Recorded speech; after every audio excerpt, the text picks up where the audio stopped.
Hello and welcome back to Two Dark Dozes. Before we begin, feel free to leave a comment and tell me where you're listening from. I love reading every single one. If you enjoy dark doses of horror that hit you twice as hard, don't forget to like the video and subscribe to the channel. Turn on notifications so you never miss a new story. Now, get comfortable. Dim the lights if you dare, relax your mind, let the outside world fade away, and let's begin.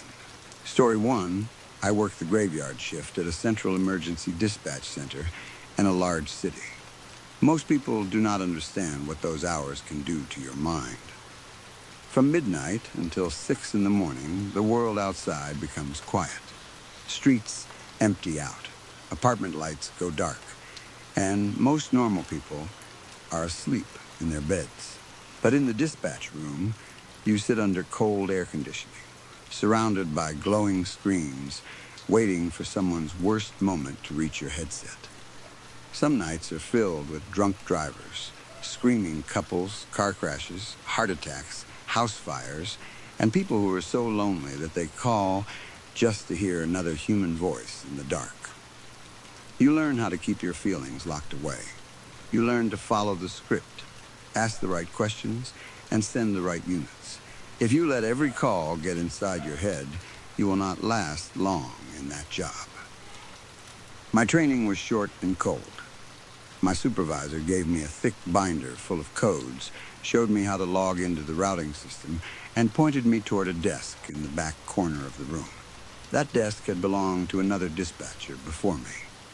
I asked why it was empty, and one of the older employees told me the man had quit without notice. He had walked out in the middle of a Tuesday night shift and never came back. After that, nobody wanted to talk about him. The first time I sat down at that desk, I noticed a yellow sticky note stuck to the lower edge of the main monitor. The handwriting looked rushed and scared. The letters had been pressed into the paper so hard that the pen had almost torn through it.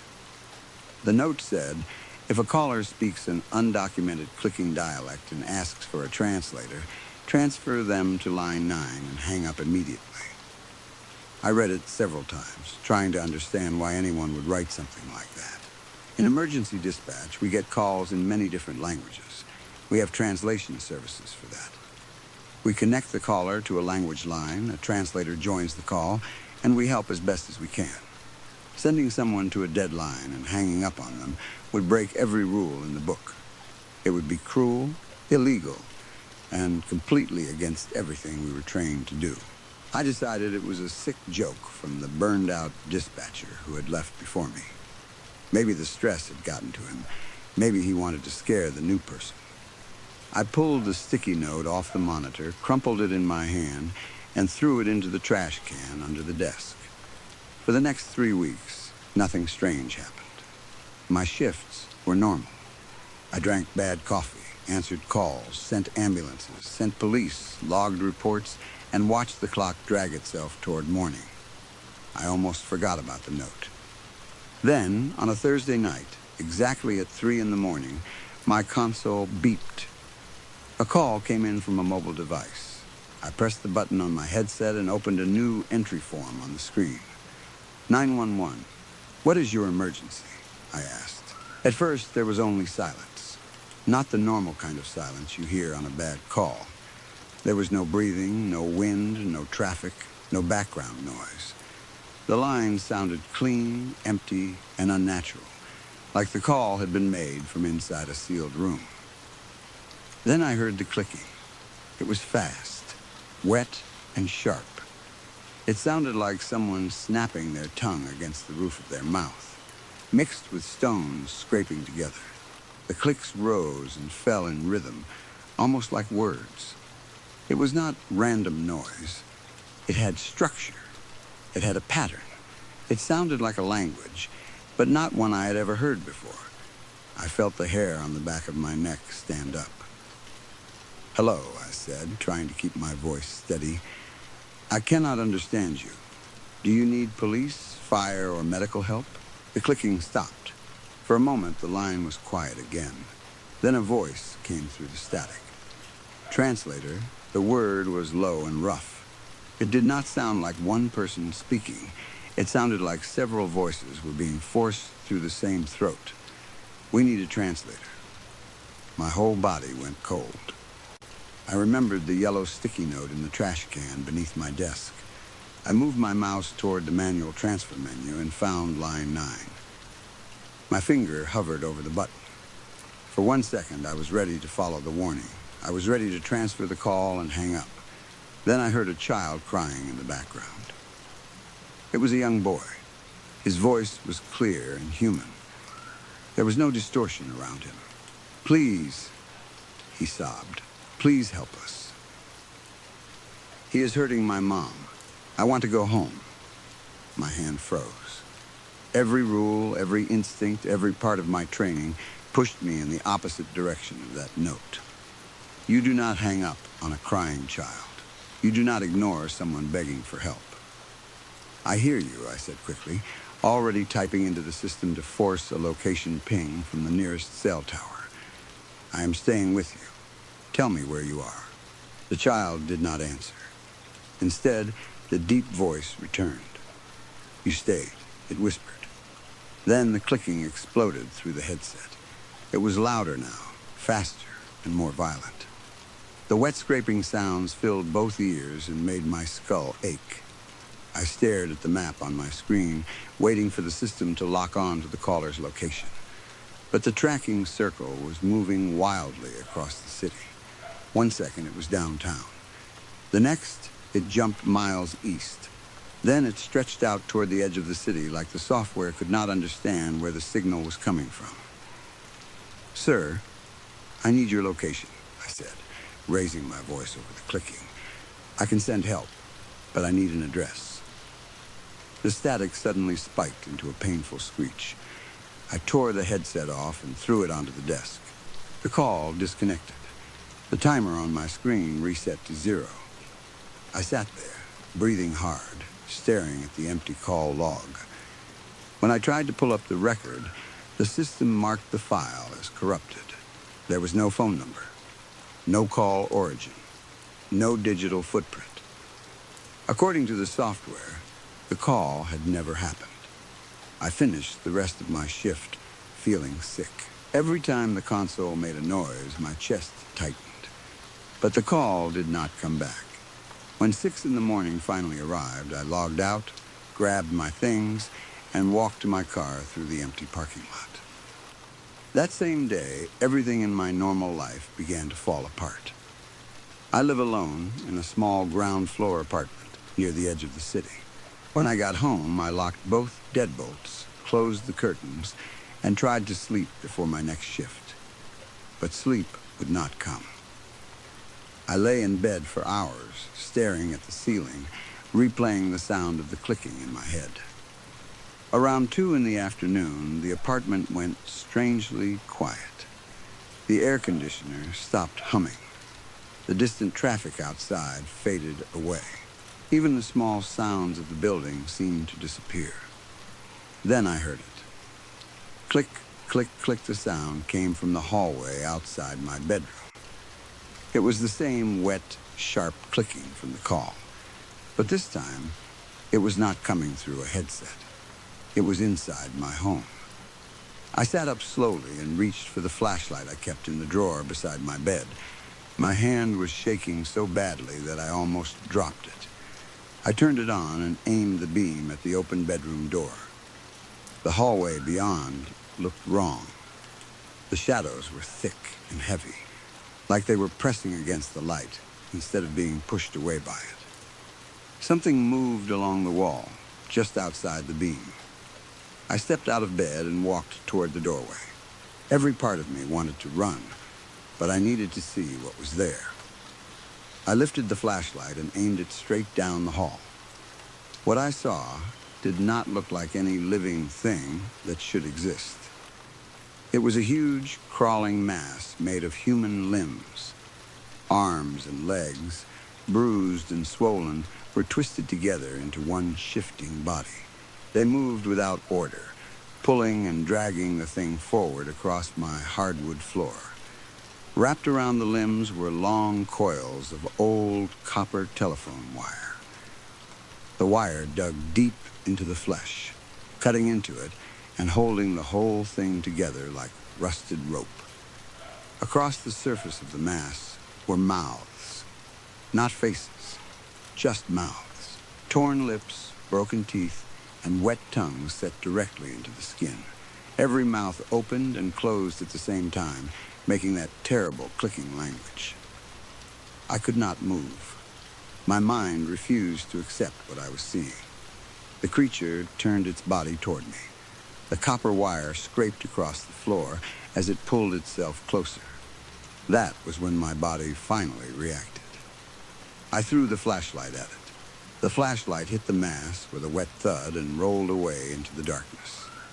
I turned, ran to my bedroom window, unlocked it, and threw myself through the opening. I landed in the bushes outside, scraped my arms, stumbled to my feet, and ran down the street until my lungs felt like they were burning. I spent the rest of the day in a crowded diner several miles away, sitting in the back corner with a cup of black coffee that kept going cold. I was too scared to go home, and too scared to call anyone. What could I say? That a pile of limbs wrapped in telephone wire had crawled through my apartment after I answered a strange 911 call? But I knew one thing. The creature was connected to that call, and that call was connected to the warning note. So when the sun went down, I drove back to the dispatch center before my shift started. The building was quiet during shift change.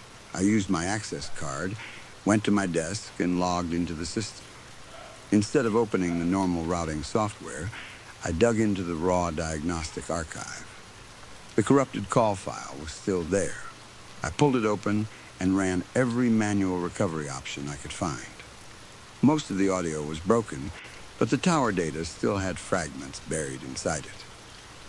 I stripped the file down until the system finally gave me a single set of damaged coordinates. The location was in the abandoned industrial sector on the far east side of the city. No homes, no businesses, nothing but empty factories and broken warehouses. I printed the coordinates, locked my workstation, and left before anyone could ask what I was doing. At my car, I opened the trunk and took out a heavy tire iron. I put it on the passenger seat and drove east. The coordinates led me to a dead end near a massive old building. A rusted sign above the loading dock said it had once been a meatpacking plant. The building was huge, almost an entire city block. A chain-link fence surrounded it, topped with old razor wire. I parked in an overgrown alley and walked toward the fence with the tire iron in my hand. One section of the chain link had been peeled back, leaving a gap just large enough to crawl through. I squeezed inside and crossed the cracked concrete loading area. The large roll-up doors were chained shut, but a small side door was open just a few inches. I pulled it wider. The hinges screamed in the silence. Inside, the plant smelled of dust, rust, and something old that had soaked deep into the walls. I turned on my phone flashlight and moved carefully across the processing floor. Hundreds of meat hooks hung from rails in the ceiling. They moved slightly in the draft and clicked together softly above me. The building had been stripped of machinery years ago, but the layout was still confusing. I passed through old, cold storage rooms, narrow corridors, and stained concrete passages. My grip on the tire iron tightened with every step. Near the far end of the building, I pushed through a pair of heavy rubber doors and found something that did not belong. In the center of a large, empty storage area stood a small room built from cinder blocks. The walls were newer than the rest of the plant. The steel door was clean, not rusted, and it was locked with a modern brass padlock. Someone was using this place. I stepped closer, wedged the tire iron under the lock, and pushed down with all my weight.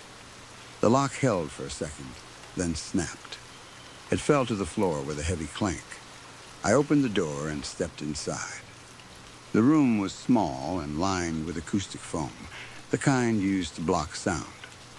A single bare bulb hung from the ceiling, throwing a harsh yellow light over everything. In one corner stood a large plastic bin. It was overflowing with passports, work permits, temporary visas, and identification cards from many different countries. I picked up a handful and looked at the faces. A sick feeling spread through me.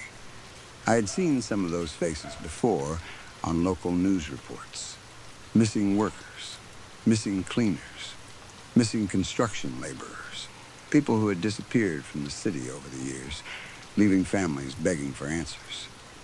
On a wooden desk beside the bin were folded clothes, stacked neatly. Many of them were stained with dark, dried patches. At the other end of the desk sat an old television connected to a DVD player and a VCR. Beside it was a stack of unmarked VH tapes. My hands shook as I picked up the tape on top and pushed it into the VCR. The television screen flashed with static before a grainy video appeared. The camera had been placed inside that same cinder block room. A man sat in a folding chair in the center of the frame. He looked to be in his late 60s, with short gray hair and a hard, weathered face.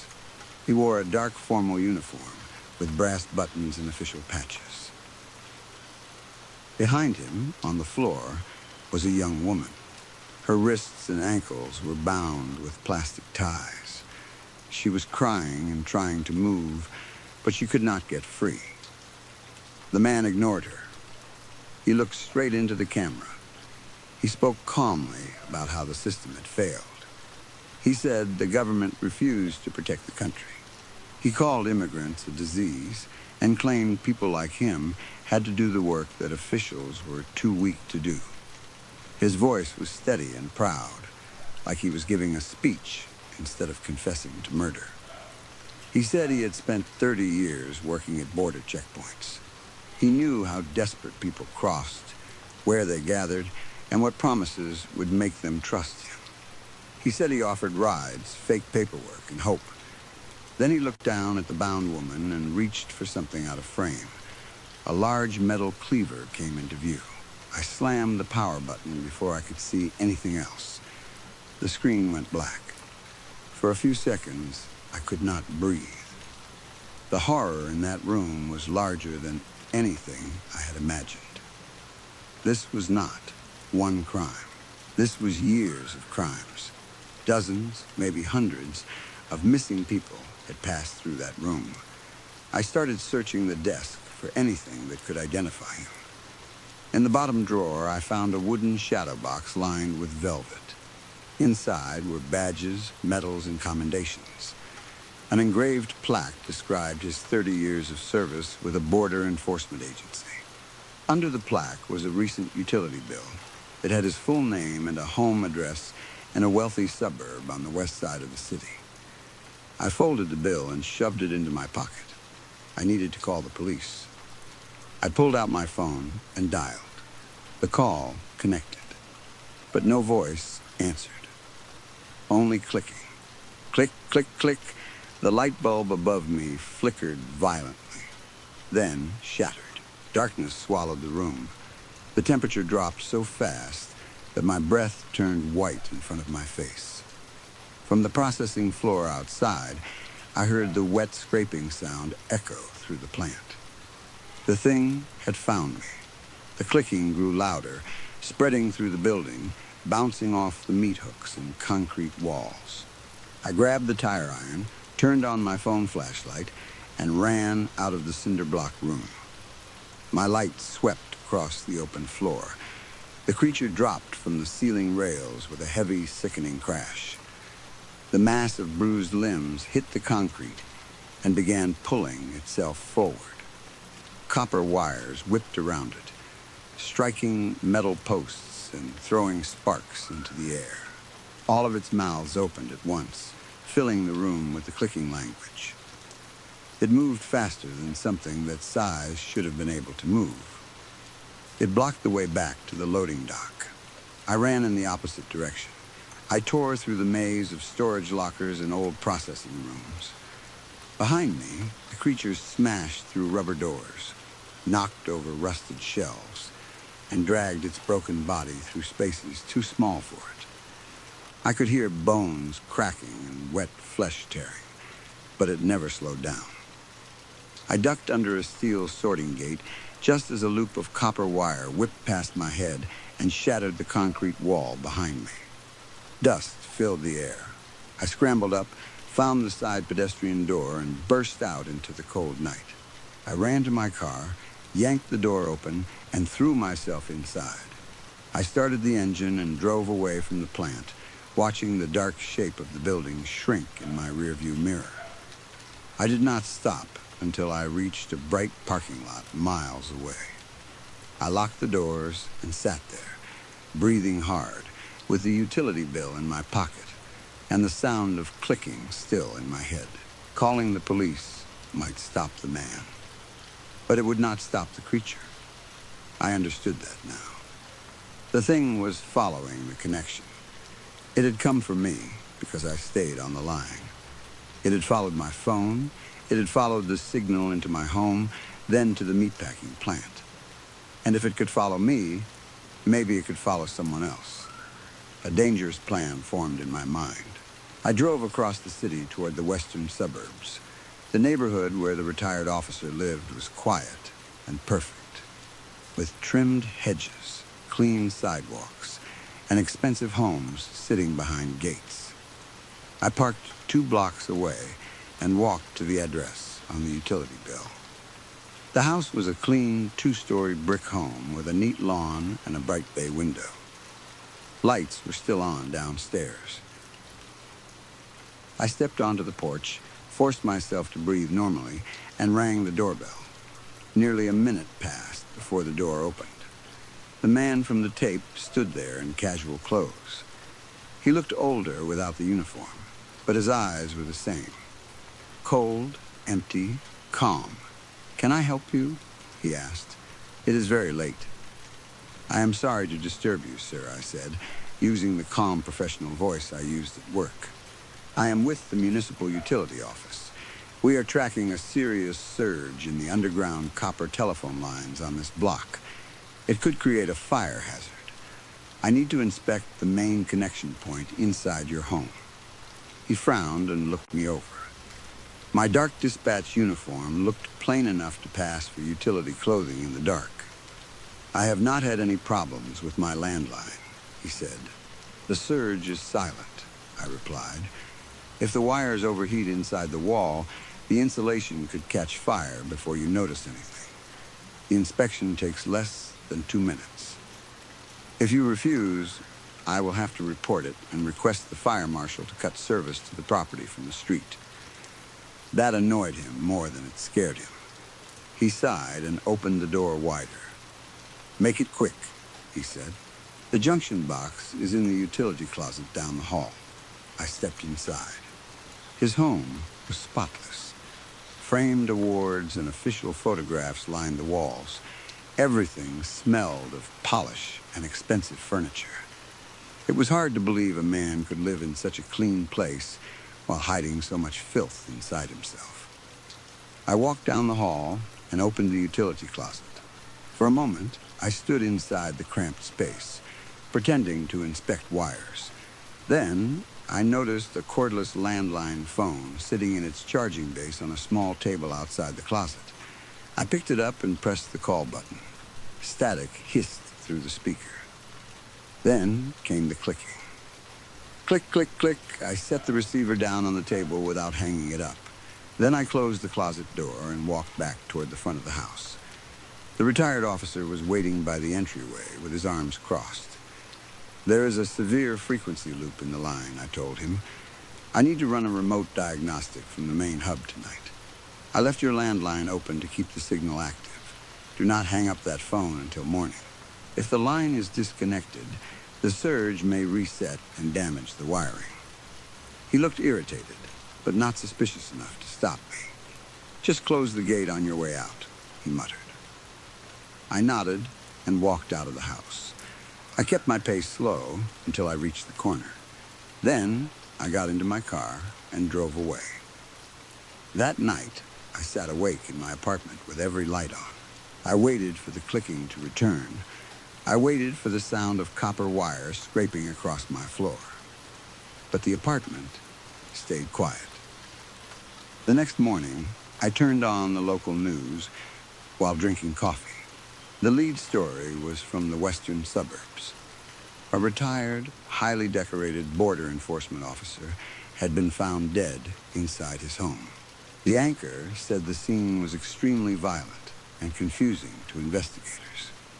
The official cause of death had not been released, but anonymous sources reported that his body had been badly mangled. They said his limbs had been cut and bound together with hundreds of yards of old copper telephone wire. I turned off the television and set my coffee down. I am writing this now because I need there to be a record of what happened. I went back to work tonight. My desk is still in the back corner of the dispatch room. The monitors still glow. The air is still cold. The phones still ring. The yellow sticky note is still in the trash can under my desk. I believe the thing has left me alone. I think it followed the open line to the man who caused all of this. I think the voices on that call were not asking for help in the normal way. They were looking for a connection. They were looking for someone to carry the signal to the monster who had hurt them. And I gave them that connection. Maybe the line is finally dead now. Maybe the creature has taken its revenge and the terrible bond has been broken. But every time my console beeps, my stomach tightens. Because one day, another call may come in at 3 in the morning. The line may go quiet. The air may turn cold. And then I may hear it again. Click, click, click, story 2. I am sitting inside a cold storage room, slowly freezing while I type this. My fingers are already stiff, and every breath hurts when I pull it into my chest. I had to lock myself in here. It was either this or let the people outside tear me apart. I can still hear them on the other side of the door. They are scratching at the metal, slamming their fists against the small glass window, and screaming like animals that have been trapped in cages for years. I do not know if anyone will ever read this. I do not even know if this message will send.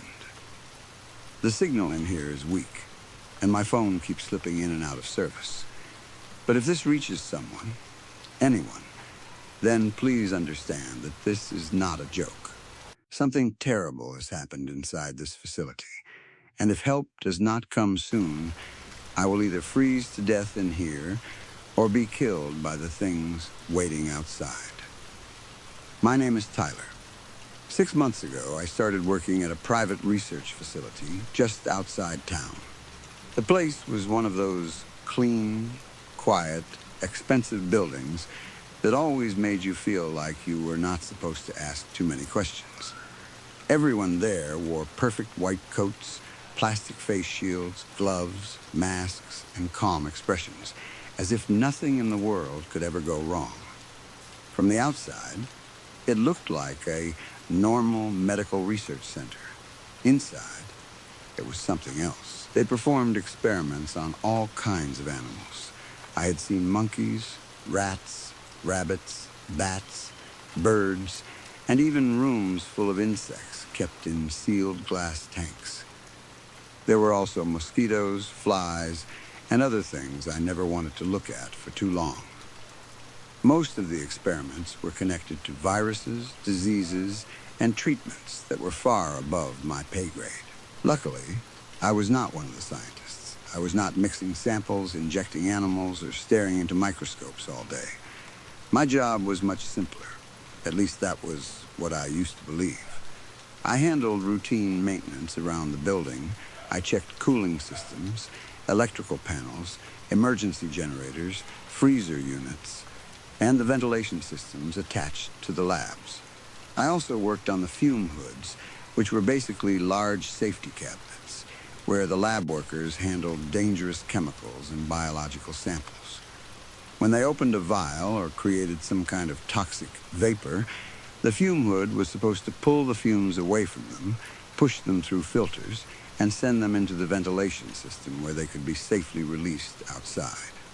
That was how it was supposed to work. I never trusted that word.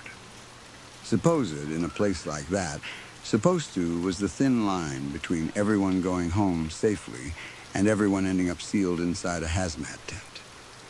Still, the money was good, the benefits were better than anything I had before, and I told myself that people smarter than me had built the systems. I just fixed them when something went wrong. Most nights were boring. I would check pressure readings, inspect fans, replace filters, test backup power, and write down numbers on a clipboard. The biggest problem I had ever dealt with was a bad compressor in a refrigerated sample room. Until tonight, I had never been called in for a real emergency. It was around 3:30 in the morning when my company phone went off. The sound ripped me out of sleep so hard that I nearly fell out of bed. It was not the normal ringtone. It was a sharp emergency alert tone, the kind that makes your heart start racing before you even understand what is happening.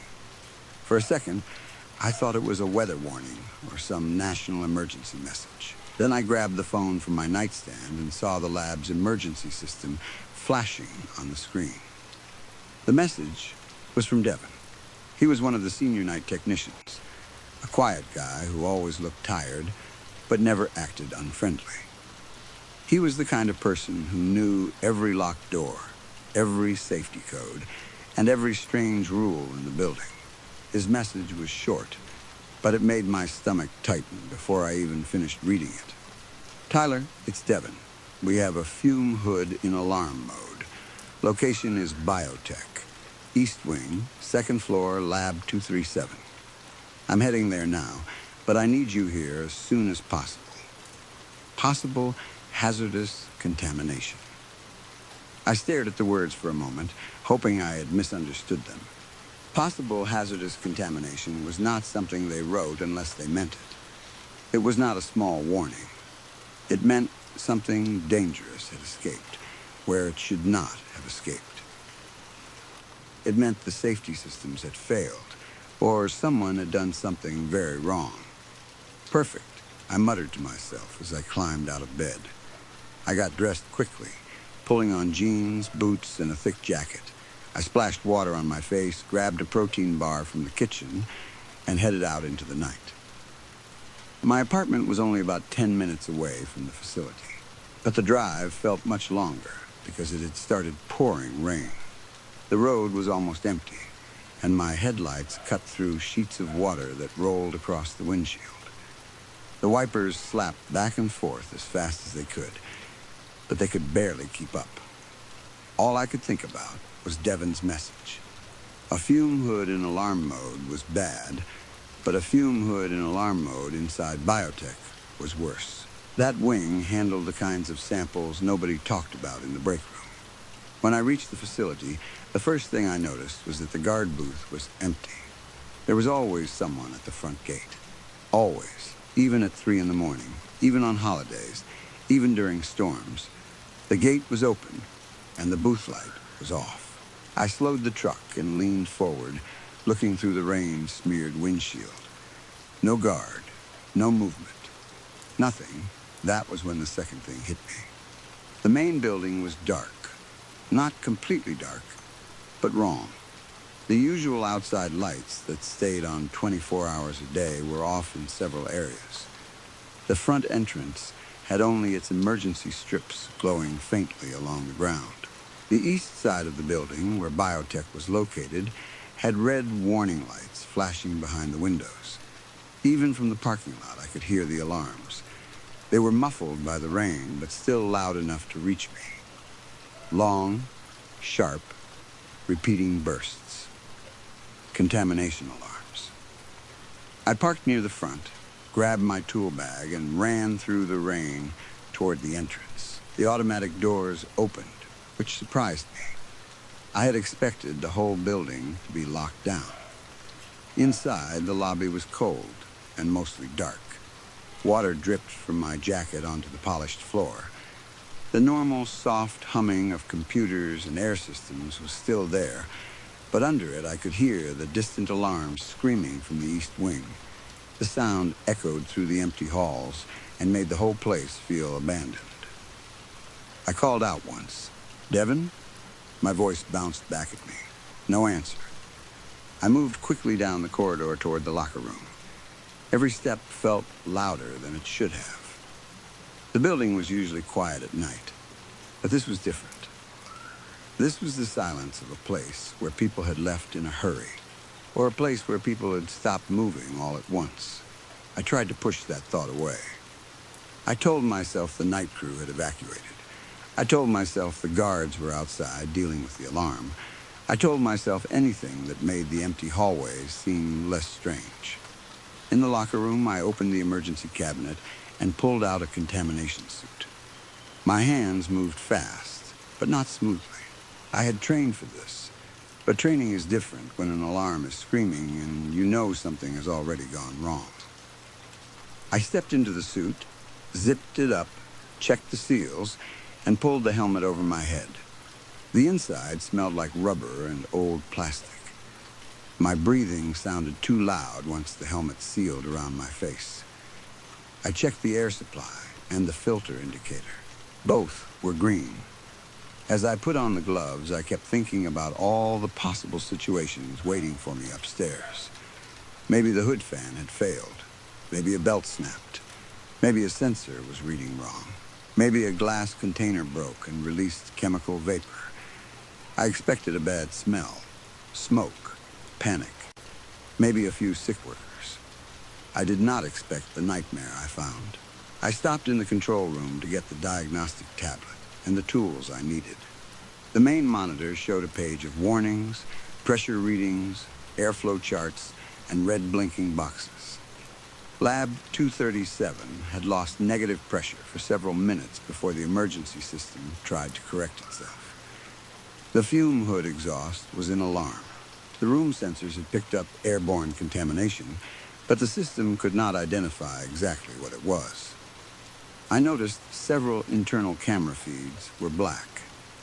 Others showed empty hallways. One feed from the east wing flickered with static, then died. I took one last look at the screen, hoping to see Devon on one of the cameras. I saw nothing but empty corridors and flashing red lights. I left the control room and headed toward the east wing. The alarm grew louder with every hallway I crossed. My boots squeaked against the floor. The contamination suit made soft rubbing sounds with each step. I had my tool bag in one hand and the tablet tucked under my arm. The doors to biotech opened when I scanned my badge, but slower than usual, like the system itself was struggling to decide if it should let me in. The air changed as soon as I entered the east wing. Even through the suit, I felt it. The temperature seemed colder, and the hallway lights flickered in uneven bursts. Red warning strobes flashed along the ceiling, painting everything in quick pulses of blood-colored light. I followed the signs toward Lab 237. The closer I got, the thicker the air outside the lab seemed to become. Through the glass wall ahead, I could see dark clouds swirling inside the room. They moved slowly, like smoke trapped underwater, blocking my view of anything inside. I checked my suit again, then pushed through the lab door. The sound inside was almost painful. The fume hood alarm was blaring from the ventilation duct sensor, a constant high-pitched scream that made it hard to think. The room was filled with a dark, cloudy mist. My helmet light reflected off the vapor, making it look like I was walking through black fog. I could only see a few feet in front of me. Shapes appeared and disappeared around me. Lab benches, stools, glass cabinets, computer screens, and hanging cables. I followed the sound of the alarm until I reached the fume hood. The front glass sash was open too high. That alone made my skin crawl. No trained lab worker would leave it that way with dangerous samples inside. I reached up and pulled the glass down, sealing the hood as much as I could to stop more fumes from escaping into the room. Then I dropped my tool bag on the floor and removed the front panel to access the exhaust controls. My hands worked from memory. Unscrew the panel, check the damper, inspect the emergency override, test the fan relay, reset the local sensor. The problem was obvious after a minute. The exhaust damper had jammed halfway shut, and the system had tried to compensate until the fan tripped. I forced the damper open, reset the fan, and watched the pressure reading on my tablet slowly correct itself. The ventilation system began pulling the contaminated air out of the lab. The dark cloud thinned little by little. When the sensor finally dropped below the danger level, I pressed the alarm silence reset. The sudden quiet was worse than the noise. My ears rang inside the helmet. The mist cleared from the room, and that was when I saw them. 4 people were lying on the floor. For a moment, I just stood there, unable to move. They were spread out across the lab like they had fallen during a fight or a panic. 1 was near the fume hood. 2 were close to the center bench. Another was beside a tipped-over stool. I recognized the one nearest to me right away. It was Devon.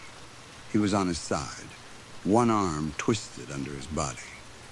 His contamination mask was no longer on his face. It looked like it had been ripped away with force. The straps were snapped, and the rubber edge was torn. His eyes were open, staring at nothing. The other 3 were lab workers I had never met before. All 3 wore white lab coats under partial protective gear. One had a face shield cracked down the middle. Another had blood on his sleeve. The third was lying face down with his hands curled against the floor. I backed away slowly, trying to force my brain to stay calm. The emergency protocol was clear. If there were possible casualties, I was supposed to leave the room, report it, and wait for the response team. But no one had responded already. The guards were gone. The phones were weak. The cameras were down. Something about this was far bigger than a broken fume hood. I turned back toward the fume hood to see what had caused the leak. Inside it, among scattered tools, tubes, and broken glass, there was a sealed container with a cloudy substance inside. A printed label was stuck to the side.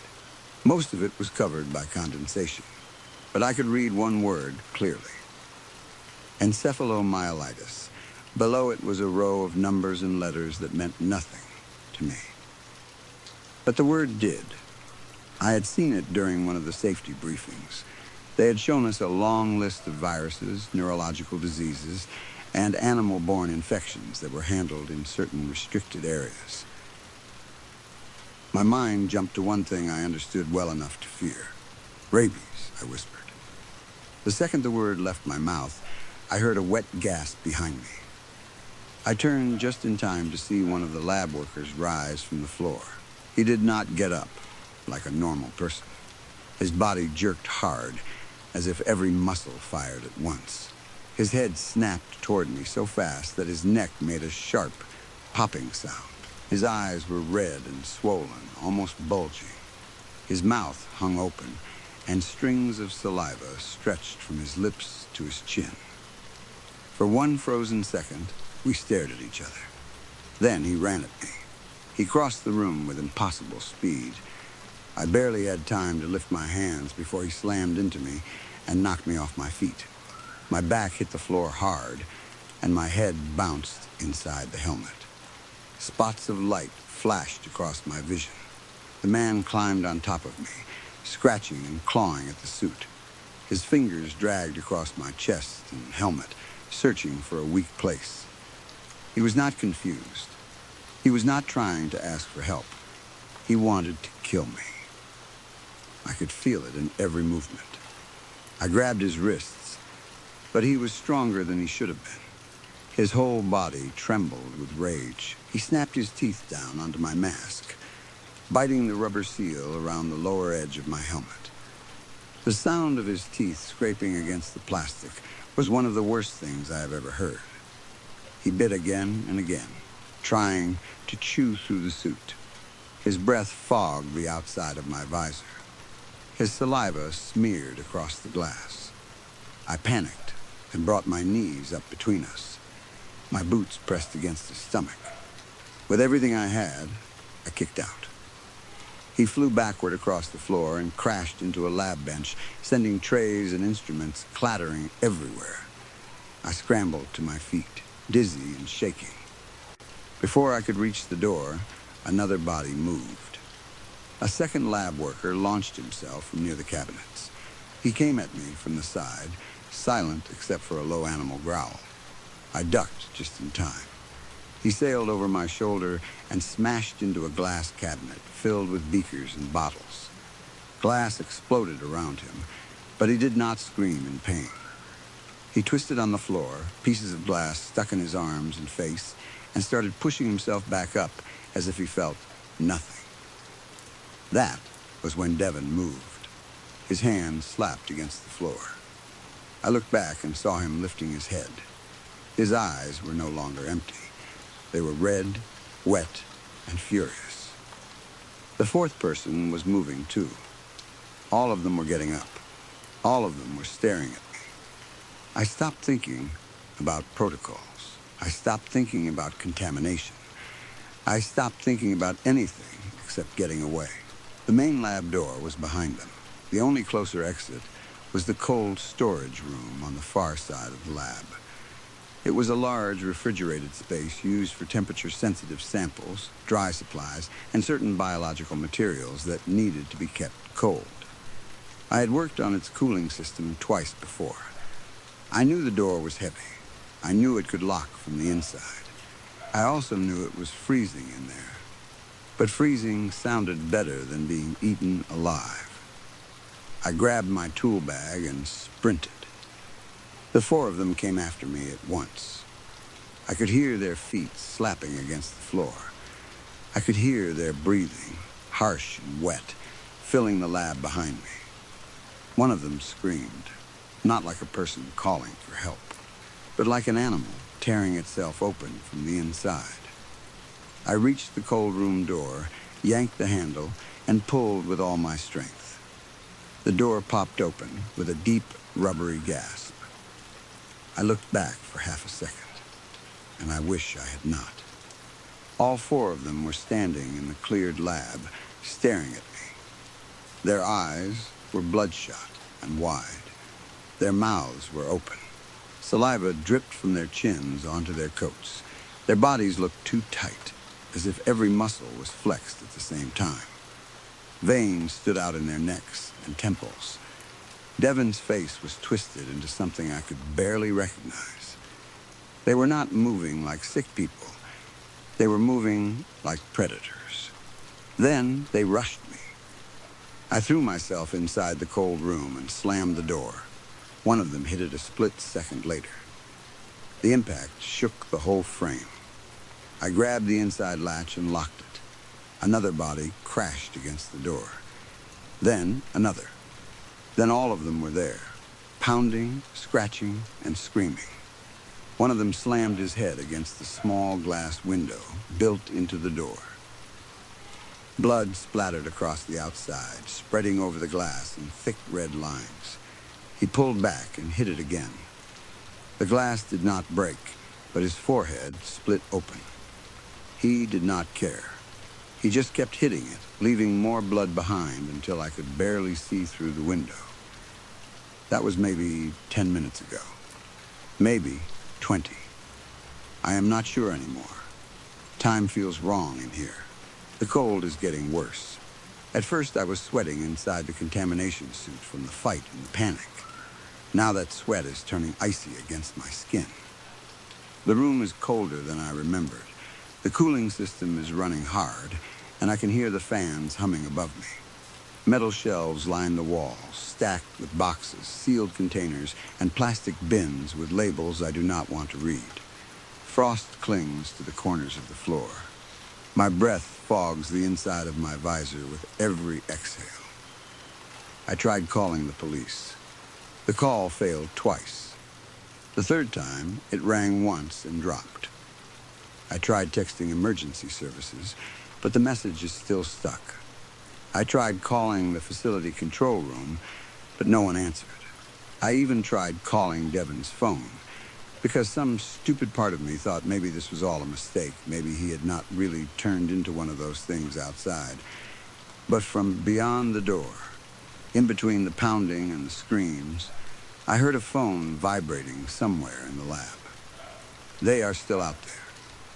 They have not gotten tired. They have not calmed down. They keep taking turns throwing themselves into the door. Sometimes they go quiet for a few seconds, and that is worse.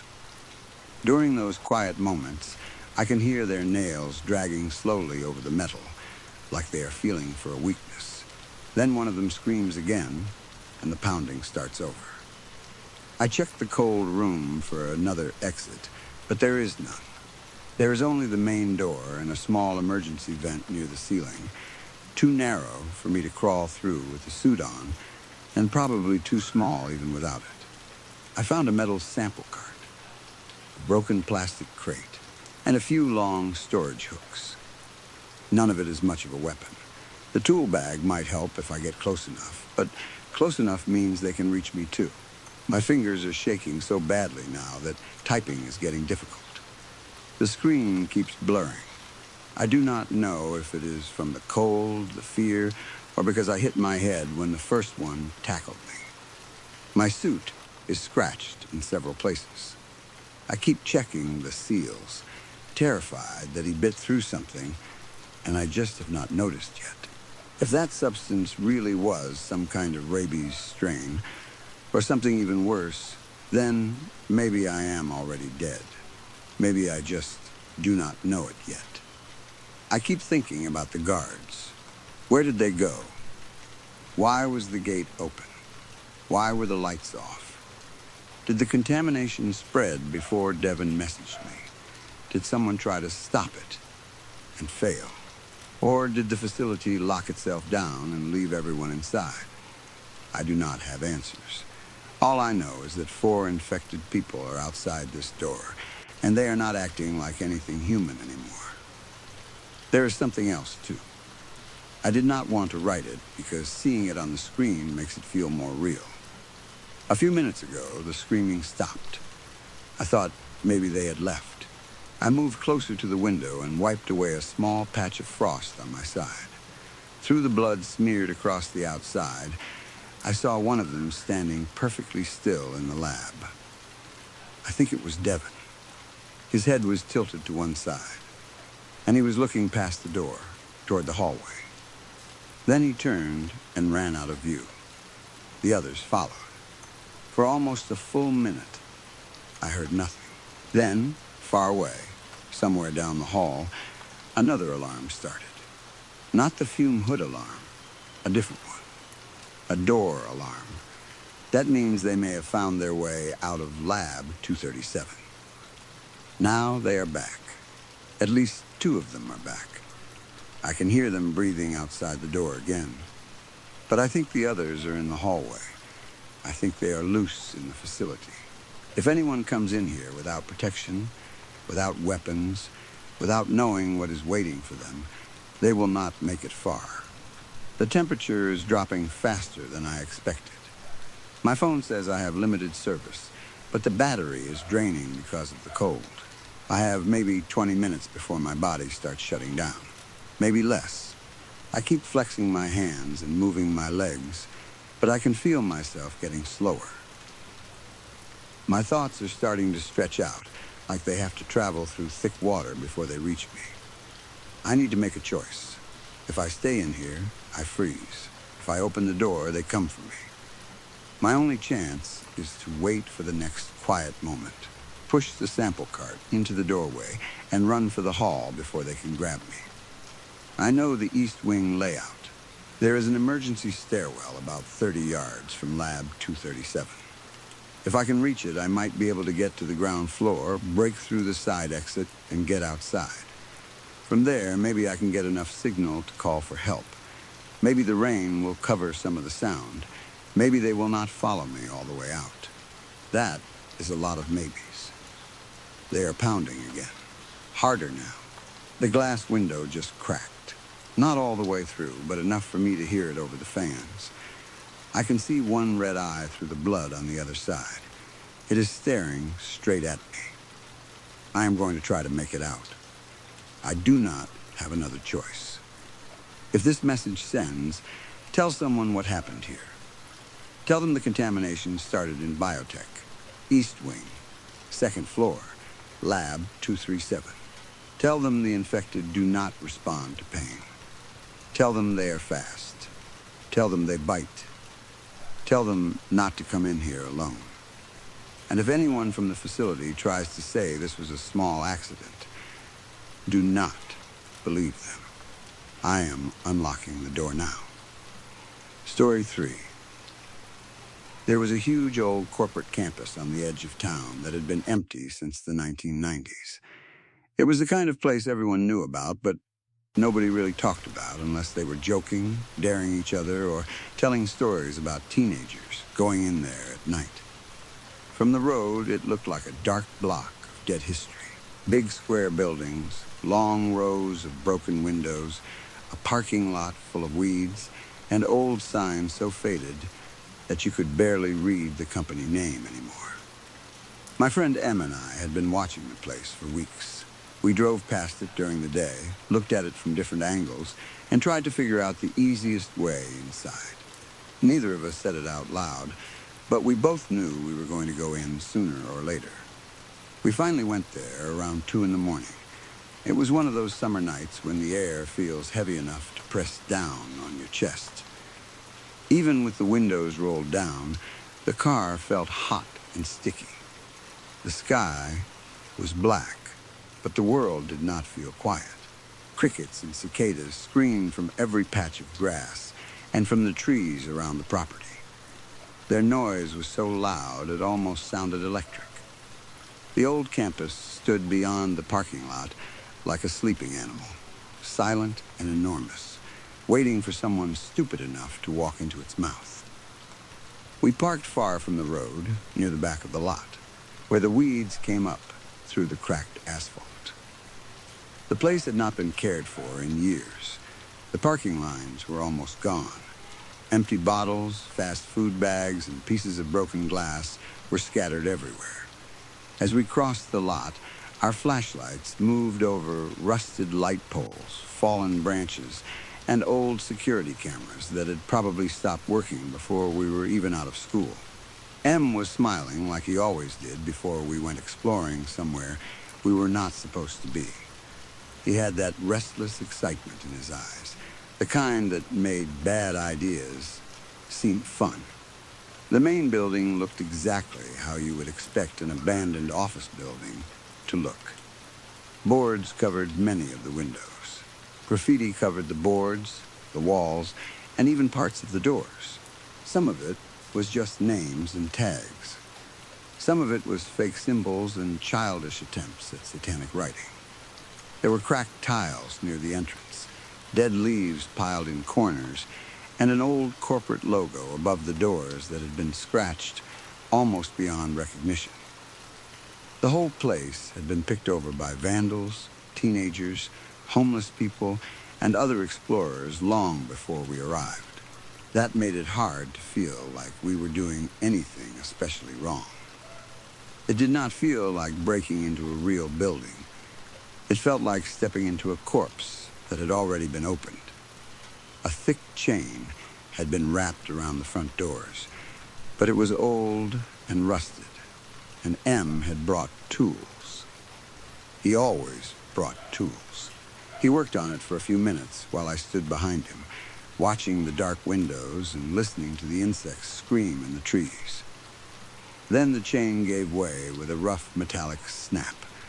The sound seemed too loud in the empty night. We both froze for a second, expecting lights, sirens, or a voice to shout at us from somewhere. Nothing happened. Em looked back at me and grinned. Then he pulled the door open. The smell hit us before we even stepped inside. It was stale, sour, and thick, like wet dust, mold, old carpet, and something rotten that had been sealed away for too long. I pulled my shirt over my nose, but it did not help much. The air inside seemed dead. It rushed out over us like the building had been holding its breath for years and had finally decided to exhale. We stepped into the vestibule, and our flashlights cut through the darkness. Dust floated everywhere. Tiny particles moved in the beams of light like pale insects. The floor was covered in dirt, broken ceiling tiles, and bits of glass. The walls had been ruined with graffiti. Someone had written fake Latin phrases in red paint, trying to make the place look cursed or haunted. There were crooked circles, upside-down crosses, strange symbols, and messy handprints. Em took pictures of it and laughed. I did too. It all looked so staged and cheap, like something teenagers would do to scare each other. We moved deeper into the building. The hallways stretched in different directions, long and empty, with old office doors on both sides. Some doors were missing. Some were hanging from one hinge. The carpet had been ripped up in places, exposing concrete underneath. In other places, the carpet was dark with water damage and soft enough to sink under our shoes. We passed empty rooms with overturned desks, broken chairs, smashed computer monitors, and filing cabinets with their drawers pulled out. Every sound we made echoed ahead of us and came back changed, like someone else was moving in another hallway. It was strange, but not frightening at first. It was exactly what we expected. We found an old mattress in one room, stained and surrounded by condom wrappers. Em made a joke, and I shook my head, half laughing and half disgusted. In another corner, we found used needles scattered in the dust. That made us more careful about where we stepped, but it did not make us leave. If anything, the place felt more ordinary because of those things. Sad, dangerous, filthy, but ordinary. It was all the usual abandoned building stuff. The kind of thing you see in videos online. The kind of thing that makes you feel like you understand the place. Then, we found the glass door. It was at the end of a hallway that should have led to more offices or maybe a service area. Instead, it opened into a small white corridor. At the end of that corridor was a door made of thick glass. It looked completely different from everything else in the building. The glass was not broken. It was not covered in graffiti. It was not dusty or cracked. The metal frame around it looked clean. There was a keypad beside it, but the keypad was dead, with no light on its screen. Behind the glass, we could see stairs leading down. Em stopped smiling when he saw it. So did I. For a few seconds, neither of us said anything. The door did not belong there. Not in that ruined building. It looked too clean, too untouched, like someone had installed it after the rest of the place had already died. That should have been enough. We should have turned around. We should have gone back through the filthy halls, stepped over the broken glass, climbed into the car, and driven away. Maybe we should have been normal adults. Maybe we should have stayed home and played a game, joined a gym, started some boring hobby, or done anything else that did not involve sneaking into dead buildings at 2 a.m. But curiosity is a stupid thing. It does not feel stupid in the moment. In the moment, it feels like courage. It feels like discovery. It feels like you are about to find the secret part of the story everyone else missed. Em looked at me, and I looked at him, and without either of us saying much, we decided we had to know what was down there. The glass was stronger than it looked.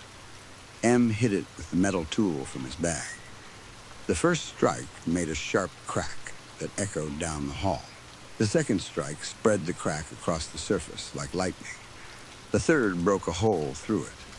After that, he cleared enough glass for us to squeeze through. The sound of falling shards was too bright and clean for that dead place. It made my skin prickle. A rush of cold air came from the stairwell. That was the first thing that felt truly wrong. The building above was hot, damp, and stale, but the air coming up from below was cold, not cool like a basement. Cold like something underground that had never seen summer. Then came the smell. I had smelled dead animals before. Everyone has, at least once. Roadkill on a hot day. A mouse trapped in a wall. Rotting meat left too long in a trash can. This was worse than all of that. It was thick and sweet and wet. It entered my nose and seemed to coat the back of my throat. My stomach rolled immediately. M covered his mouth with his arm. "Something died down there," he whispered. I nodded, but neither of us turned back. The stairs were pitch black. Our flashlight beams slid down the white walls, but the light seemed weaker there. The stairwell swallowed sound. Above us, the insects were gone. The broken building was gone. All I could hear was my breathing, M's breathing, and the soft scrape of our shoes on the steps. The smell grew stronger with every step down. I kept telling myself it was probably an animal. Maybe a raccoon, maybe a dog, maybe something had fallen through a vent and died. That was the explanation my mind kept reaching for, because anything else was too ugly to hold. At the bottom of the stairs, there was an open doorway. Beyond it was darkness, so complete it looked solid. Our flashlights should have shown a wall, a floor, pipes, boxes, anything, but when we pointed them through the doorway, the beams seemed to stretch out and disappear without touching anything. The basement was bigger than it should have been. It felt open, wide, and empty, but the air was too thick to breathe. M went first. He took one step through the doorway. Then his foot slid, and he went down with a sharp cry. I lunged forward to help him without thinking. My boot hit the floor beyond the doorway, and something pulled at it. The floor was sticky, not a little sticky, like spilled soda. It grabbed my boot like wet glue. My balance went wrong. I threw out my right hand to catch myself, and my palm slapped against the floor. Pain shot through my wrist. My knees hit next. My shoulder twisted hard. For a second, I was more angry than scared. I thought I had fallen in some kind of industrial adhesive, maybe old chemicals leaking from storage. I tried to push myself up. My hand would not move. I pulled harder. The skin stretched. A hot bolt of panic went through me. My hand was stuck flat against the white floor. My boot was stuck too. The floor had a shine to it under the flashlight beam, smooth and pale and wet-looking. It was not water. It was not paint. It was some kind of clear, thick slime spread across the entire surface. M was a few feet in front of me. He had fallen worse than I had. His body was twisted, and one side of his face was pressed against the floor. His cheek was stuck. His hands were stuck too, splayed out awkwardly in front of him. He was breathing fast through his nose, making small, panicked sounds he was trying to hide. "I felt something pop in my ankle," he said. His voice shook. "Can you check it?" I still had my left hand free. I lifted my flashlight and pointed it toward his legs. For a second, my mind refused to understand what I was seeing. His ankle was bent wrong. His foot was turned at an angle no foot should turn. Then I saw the bone. A white piece of it had pushed through the skin just above his sock. Blood was slowly leaking down his leg and spreading across the sticky white floor. The red looked too bright in the beam of my flashlight. My stomach heaved. I swallowed hard and forced myself not to throw up. "Okay," I said, trying to keep my voice steady. "We need to get you back to the car." Even as I said it, I knew how stupid it sounded. I tried again to pull my hand free. The floor held tight. My palm burned. My fingers felt like they were being peeled backward. My boot would not move either. M tried to lift his head, but his cheek only stretched against whatever held him. "Is it bad?" he asked. I did not answer. I could not answer. I moved my flashlight around, searching the floor for anything that might help. A pipe, a loose piece of metal, a tool, some dry patch we could crawl toward.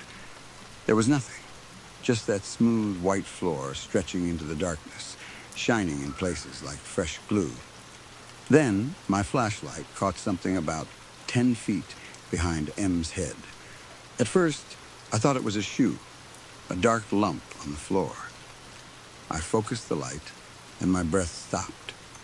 It was a shoe, but it was not empty in the way I wanted it to be.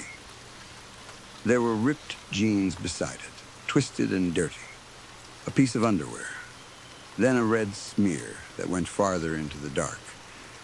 I knew what I was about to see before I saw it. My brain tried to pull away from the thought, but the flashlight kept moving. There was a foot, or what was left of one. The bottom of it, red and fleshy, sat a few inches away from the pale bones above it. The skin had been stripped away in ragged pieces. The bones were clean in places, too clean as if something had pulled and scraped until there was nothing soft left to hold. I kept moving the light because some terrible part of me had to know. The rest of the body was there, but it was no longer shaped like a person. It looked as if someone had been dragged across the floor while the sticky surface tore him apart inch by inch. His clothes were shredded. His skin was ripped so thin in places that the remains looked like a long red skid mark. He had made it only a few more feet before there was nothing left strong enough to pull free.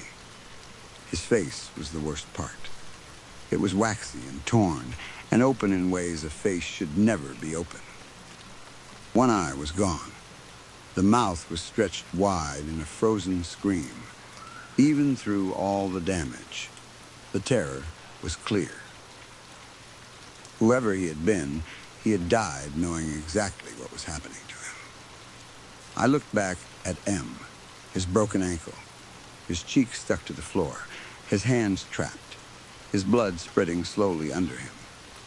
I did the math in my head, even though I did not want to. He could not walk. He could not crawl. He could not even lift his head.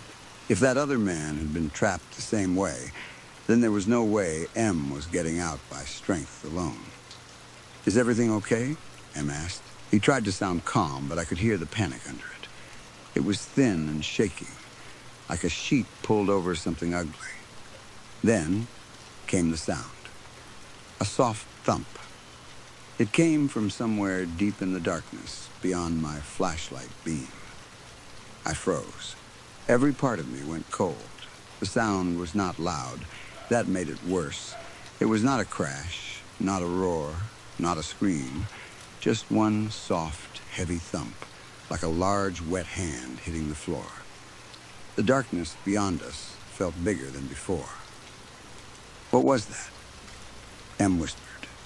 I did not answer. I started pulling at my right hand again. Not carefully this time. Not smartly. I pulled like an animal caught in a trap. Pain exploded across my palm. The skin stretched and tore. I made a sound I had never heard come out of my own mouth before, half scream and half sob. Another thump came from the dark. Closer. M began breathing harder. "What is it? What do you see?" "Nothing," I said, but my voice broke. I braced my knees under me as best I could and pushed backward with all the strength I had. My stuck boot held me in place. My right hand felt like it was being torn off. My thighs shook. My back cramped so hard, I thought something inside me had snapped. I pushed again. The sound came again. Thump. There was movement in the dark now. I still could not see it, but I could feel it, the way you can feel someone standing too close behind you. The air changed. The smell grew wetter. My flashlight shook in my left hand. "Em, listen to me," I said. "You need to pull." "I can't," he cried. "My face is stuck. My hands are stuck. My ankle, man, my ankle. Pull." He tried. I saw his shoulders strain. A wet tearing sound came from his cheek, and he screamed so hard the sound cracked in his throat. But his head barely moved. I pushed back one more time with everything in me. The skin on my palm tore loose. It came free with a wet rip. For 1 second, the pain was so bright that the whole world went white. I fell backward onto my ass, clutching my hand to my chest. The flashlight slipped, hit the floor, and stuck there, shining directly into M's face. His eyes were wide and blinded by the light. Blood and tears ran down the side of his face, where the floor had started to tear him open. My right hand did not look like a hand anymore. Half the skin on the palm was gone. Red flesh shone underneath. My little finger was twisted and bleeding badly at the tip. I could see where part of it had been left behind on the floor. I remember staring at it for a second, not fully understanding that it belonged to me. Then the thump came again, closer than before. M heard it too. His eyes moved wildly, trying to see past the flashlight. "Help me," he said. His voice was no longer calm. It was small and naked and full of fear. I looked at him. I looked at the doorway. I looked at the darkness. I looked at the dead man smeared across the floor behind him. I wish I could tell you I made a plan. I wish I could tell you I tried everything. I wish I could say there was a moment where I was brave and clever and loyal. There was not. There was only fear. My left boot was still stuck. I unlaced it with shaking fingers. My right boot was stuck too, but my foot had slipped halfway out when I fell. I kicked and twisted until I pulled free. My pants were caught in the sticky mess where I had landed. I clawed at them, unbuttoned them, and dragged myself out of them, leaving the fabric stuck behind me like shed skin. I was in my underwear, socks torn, one hand ruined, and every part of me shaking. "Please," M begged. "Please, don't leave me." The thumping came again, more than once this time. Thump, thump, it was not footsteps. I know that now. I do not know what it was, but it was not walking. It sounded like something pulling itself across the floor, something heavy, something patient, something that had done this before. I backed toward the doorway on my hands and knees, careful not to put my torn hand down. The edge of the sticky floor tried to catch my knee, but I pulled it free before it held me. M started screaming my name. He screamed it once, then again, and then again, each time more desperate. I reached the stairs and grabbed the railing with my good hand. "Please," he shouted. "You have to help me." I turned back once. The flashlight on the floor was still shining into his face, but behind him, at the far edge of the beam, something moved. I did not see a full shape. I only saw a dark, wet curve slide into the light and then pull back. It was low to the ground. It was wider than a person. The sound it made was soft and sticky. That was the last thing I saw before I ran. I went up the stairs so fast I slammed my shoulder into the wall. Broken glass cut my feet when I climbed through the door. I did not stop. I did not even slow down. M screamed behind me, and the sound followed me into the hallway. It echoed through the ruined building, bouncing off the old office doors and empty rooms. He screamed my name. He screamed for help. Then his scream changed into something raw and high, an animal. I ran barefoot through the building.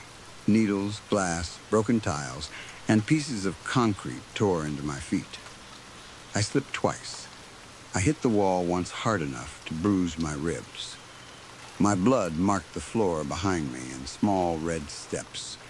The fake Latin symbols on the walls flashed past in my light. The ruined mattress, the wrappers, the broken desks, the graffiti, all of it blurred together. The place that had seemed stupid and ordinary before now felt endless. Every hallway looked longer than it had on the way in. Behind me, M kept screaming. Then he stopped. That was worse than the screaming. I burst through the front doors and into the summer night. The hot air hit my face. The insects were still screaming in the trees like nothing had changed. I crossed the parking lot without looking back. Every step sent pain up my legs. I could feel warm blood sliding under my feet and between my fingers. My right hand throbbed so badly I thought I might pass out before I reached the car. When I finally got inside, I fumbled with the keys. My bloody fingers slipped on them. I dropped them once, screamed, picked them up, and tried again. The engine started. I drove away with one hand on the wheel and my foot shaking so badly I could barely press the gas. I do not remember the drive clearly. I remember the empty road. I remember the dashboard lights. I remember crying without making any sound. That was days ago. I have not gone to the police. I know how that sounds. I know what kind of person that makes me. But what would I tell them? That my friend and I broke into an abandoned building and found a clean glass door to a white basement covered in living glue? That something in the dark dragged people apart on the floor? That I left my friend there because I was too scared to die with him? They would think I killed him. Or they would make me take them back. And I cannot go back. My right hand is bandaged now. I lost most of the skin from my palm. The tip of my little finger is gone. My feet are cut up. I have a fever that comes and goes. Every time I close my eyes, I see M's face in the flashlight beam. I see his wide eyes blinded in red. I hear him saying, please. I hear the soft thump from the darkness. I keep telling myself he is dead. He has to be dead. After what I saw, after what happened to the other man, there is no way he survived. That is the only thought that lets me sleep for a few minutes at a time. But sometimes, when the house is quiet and the air feels too still, I think I hear something outside. Not footsteps. A soft, wet thump. Then another. And when I hear it, I pray that M died in that basement. Because if he did not, then something worse than death may have found a way to use his voice. Story 4. When I was a child, my parents sometimes took me to visit my grandmother. I never liked those visits. I would complain during the whole drive there, and then I would complain again on the way back home. Her house was far out in the countryside, deep in the sticks, where the roads were narrow, the trees were too tall, and the silence felt bigger than the house itself. There was no television there, no games, no nearby kids, and not much of anything for a child to do. Even the phone hardly worked right. To me, it felt like being taken away from the real world and dropped into a place that had been left behind. My grandmother's house sat near the edge of a thick patch of woods. It was an old house with faded walls, a sloping roof, and windows that always seemed darker than they should have been. The place smelled like dust, old blankets, and the strange herbal tea my grandmother drank every day. My parents always tried to act cheerful when we arrived, but even as a child, I could tell they were forcing it. They spoke too softly around her. They moved carefully, like loud noises might break something. My grandmother Ivy was not like the grandmothers I saw in storybooks or on television. She did not bake cookies for me or ask me about school with a warm smile. Most of the time, she sat in her chair near the window or slept in her bedroom with the curtains half closed. Sometimes she would wake up and stare at nothing for a long time, her lips moving as if she was talking to someone only she could see. My parents told me she was not quite right in the head anymore. They said it in that quiet adult way, like they were trying to explain something without really explaining it. I did not understand what that meant. I only knew that she made me uncomfortable. She would sometimes look at me for too long, and her eyes would sharpen for a moment, like she recognized something in my face. Then she would look away and whisper words under her breath. Some of those words sounded like nonsense to me. But one word came up again and again. Olive. At the time, I did not know anyone named Olive. I thought maybe it was an old person's word, or maybe the name of some neighbor who had died before I was born. I never asked about it, because my grandmother's mumbling made my parents tense, and whenever I asked too many questions, they told me not to bother her. The only part of those visits I liked was being allowed to explore the woods. My parents let me wander around outside as long as I promised not to go too far. The rule was simple. I could walk anywhere I wanted, as long as I could still see the house. I followed that rule most of the time. I would pick up rocks, look for strange leaves, make pretend trails, and imagine that I was on some important adventure. The woods were quiet, but not boring. They had bugs, birds, fallen branches, soft dirt, and places where the sun came through the trees in thin golden lines. One day, my parents had errands to run in town. I begged them to take me with them.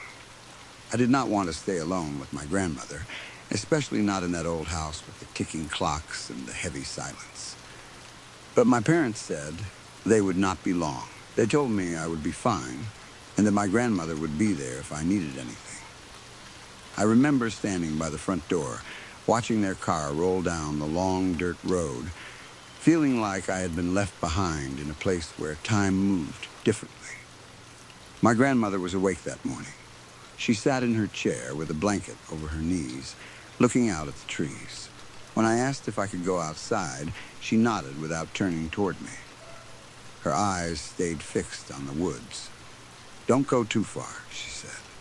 Her voice was dry and thin. I promised I would not.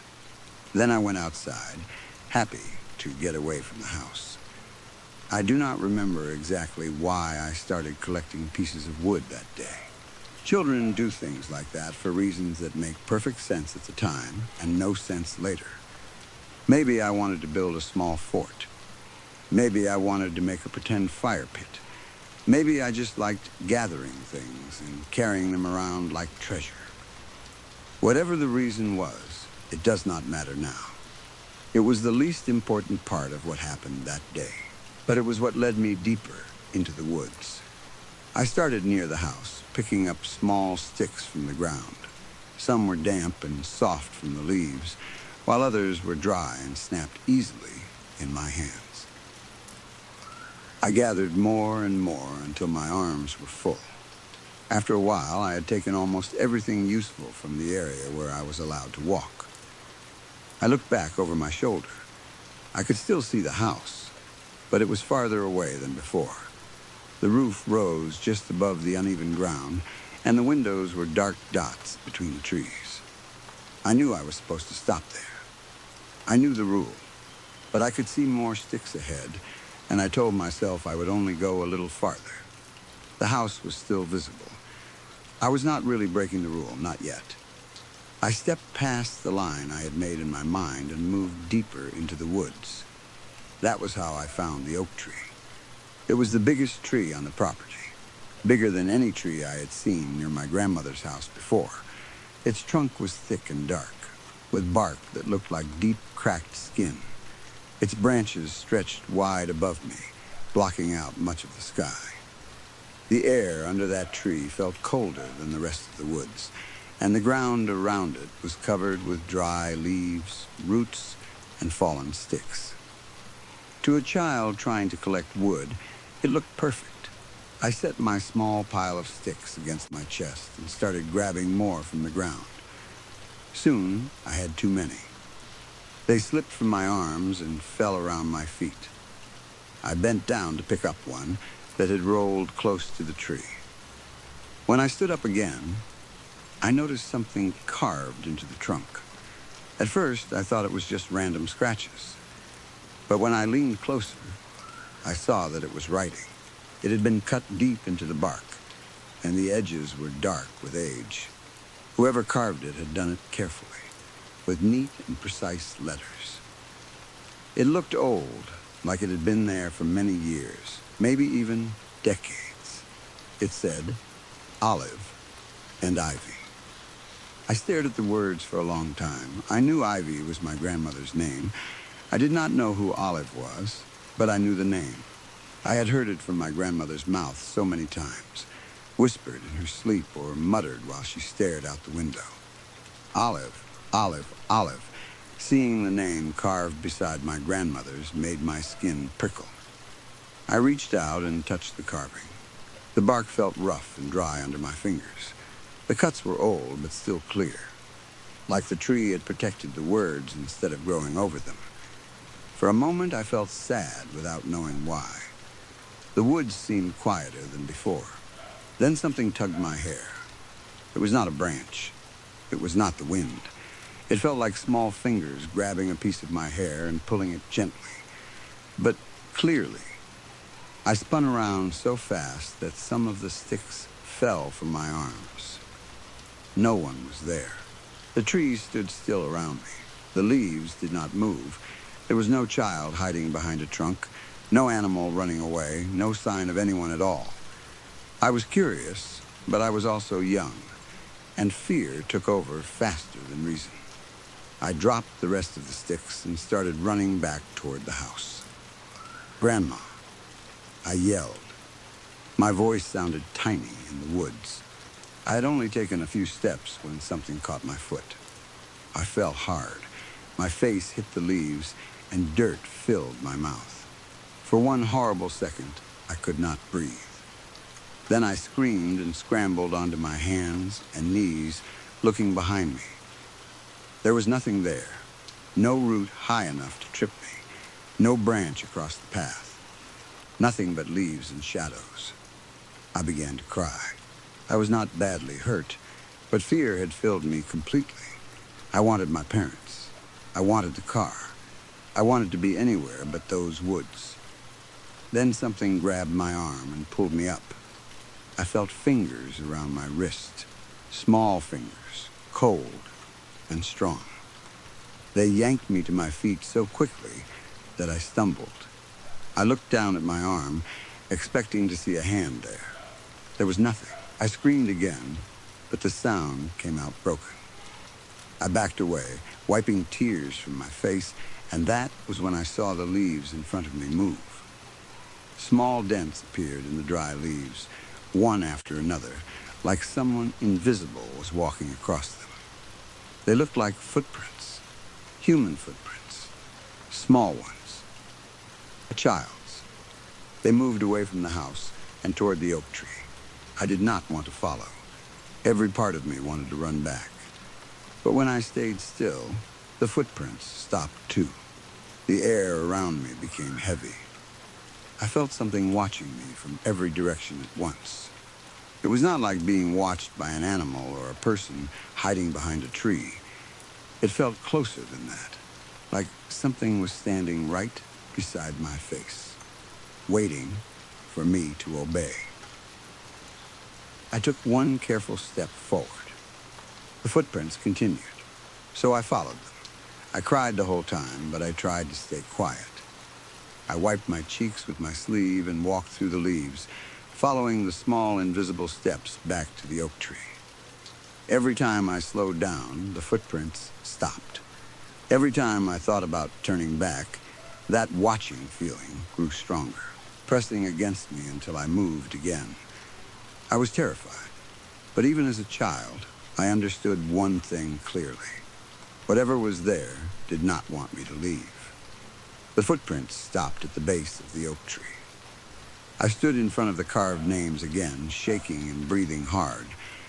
Before I could think of what to do next, the leaves at the bottom of the trunk started to move.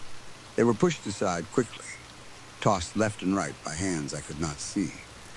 Soon a patch of bare dirt appeared under the tree. Then the invisible force shoved me down.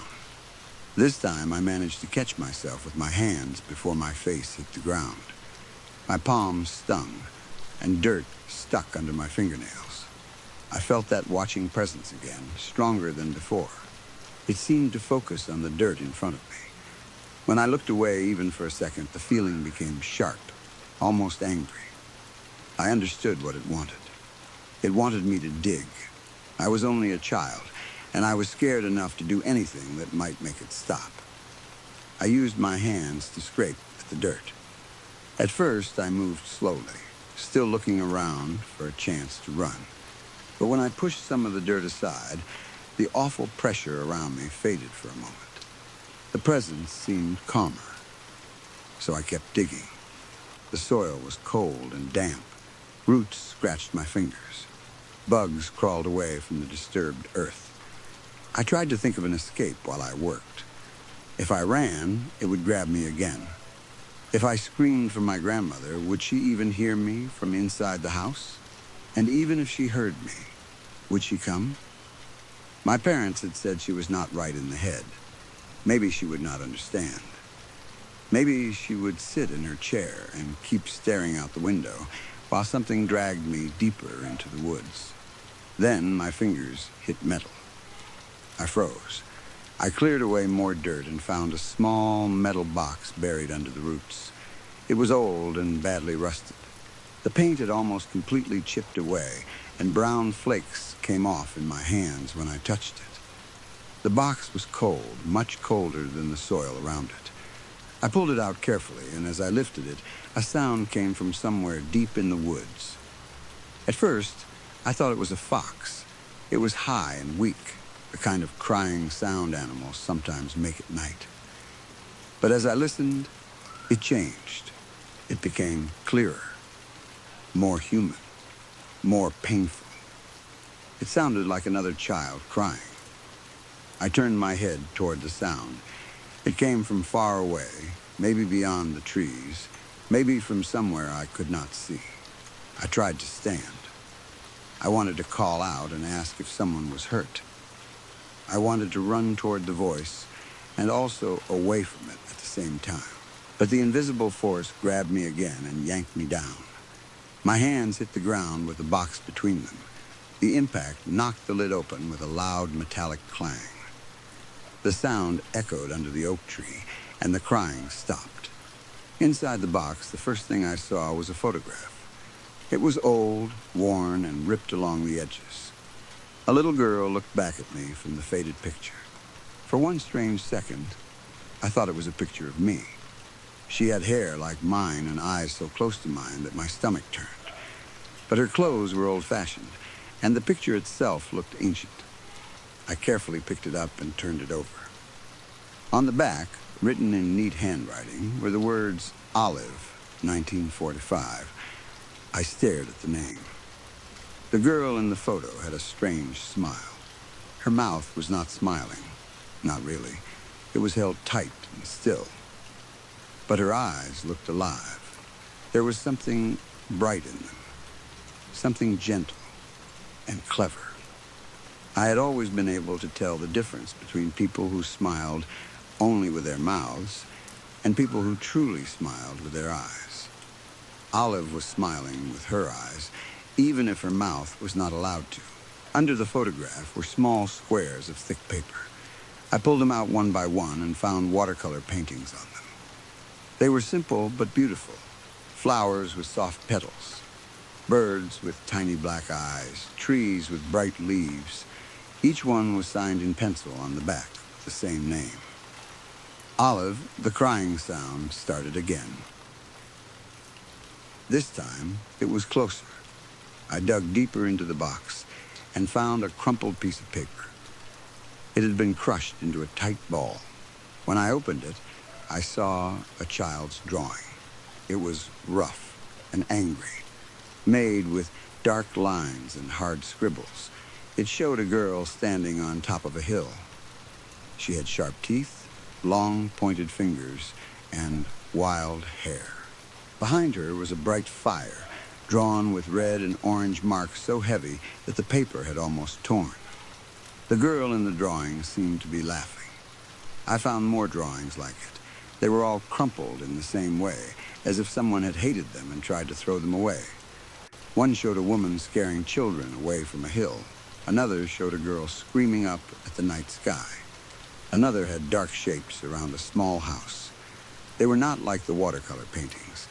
They were full of fear. The crying from the forest grew louder and louder until it sounded like it was almost beside me. It was no longer distant. It was right there, close enough that I felt cold air move near my ear. I panicked. I crumpled the drawings back into balls and threw them onto the ground beside the box.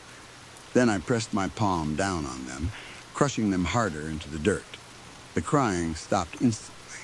The silence after it was worse. I kept looking through the box because I was afraid not to. There was an old letter folded near the bottom. It was yellowed with age and typed on stiff paper. My reading was not perfect back then, but I could understand enough. The letter was addressed to Mrs. Ainsworth. I remember that name because it felt too long and too serious for something buried under a tree. The letter said that after Olive's visit to Dr. Harper's practice, it had been decided that the girl appeared to be of an unsound mind. It said that because of her failings in language, her nervousness, and her hyperactivity, Dr. Harper had diagnosed her with lunacy. It recommended immediate intervention to keep Olive calm. I did not understand every word. I did not know what intervention meant. I did not understand why a doctor would write such a cold letter about a child. But I understood enough to feel sick. Olive had been a little girl, the same little girl from the photograph, the same girl who painted flowers and birds, the same girl my grandmother whispered about in her sleep. The crying returned. This time it was not a soft child's cry. It was deep, broken sobbing. It sounded like grief. It sounded like someone remembering pain that had never ended. I wanted to close the box and run, but then I noticed something stuffed in one corner. It was a toy rabbit, a small, gray, cuddly rabbit, old and dirty, with matted fur flattened down as if it had been hugged for years. One of its button eyes was loose. Its ears were bent. At first, it looked like any loved toy that had been carried by a child for too long. Then I looked closer. There was a dark stain on one ear. Even in the weak forest light, I thought it looked like blood. I reached for the rabbit, but before my fingers touched it, a shrill scream tore through the woods. It was so loud and sudden that I fell back onto my hands. Birds burst from the trees above me. My heart hammered in my chest. I looked around wildly, even though by then I already knew I would not see anyone. The scream faded into the woods, but the feeling of being watched remained. At the bottom of the box was another photograph. My hands were shaking when I picked it up. This picture showed two girls. One of them sat on the arm of a chair, smiling brightly with her mouth. Her hair was brushed neatly and styled carefully. Her dress looked clean and pretty. She sat perfectly straight, facing the camera like a good little girl, but her eyes did not match her smile. They were still and empty. Even as a child, I noticed that. She looked happy only because someone had told her to look happy. That girl was not Olive. Olive was the one sitting in the chair. She looked completely different from the first photograph. She was wearing a nightgown instead of a school uniform. Her hair was tangled and messy, as if no one had brushed it in days. Her face was pale and thin. Her mouth still was not smiling, but now the smile was gone from her eyes, too. There was nothing bright in them anymore. No cleverness, no warmth, no little spark of life. I leaned closer to the picture because something above one of her eyes looked wrong. At first, I thought it was a shadow. Then I saw the line of stitches. They ran just above her eye, dark and raised against her skin. Even through the brown, faded color of the old photograph, I could see that the area around the stitches was stained. It looked like blood had dried there. The sobbing stopped. The woods became silent again. Then, the watching feeling returned stronger than ever. It felt like something was standing directly behind me, bending down over my shoulder, waiting for me to understand. My hands felt numb. The photograph trembled between my fingers. I turned it over. There were two names written on the back, Olive and Ivy. For a moment, I did not breathe. I looked from the photograph to the carving on the tree. The same names, the same careful writing. Olive and Ivy, my grandmother and the girl in the box.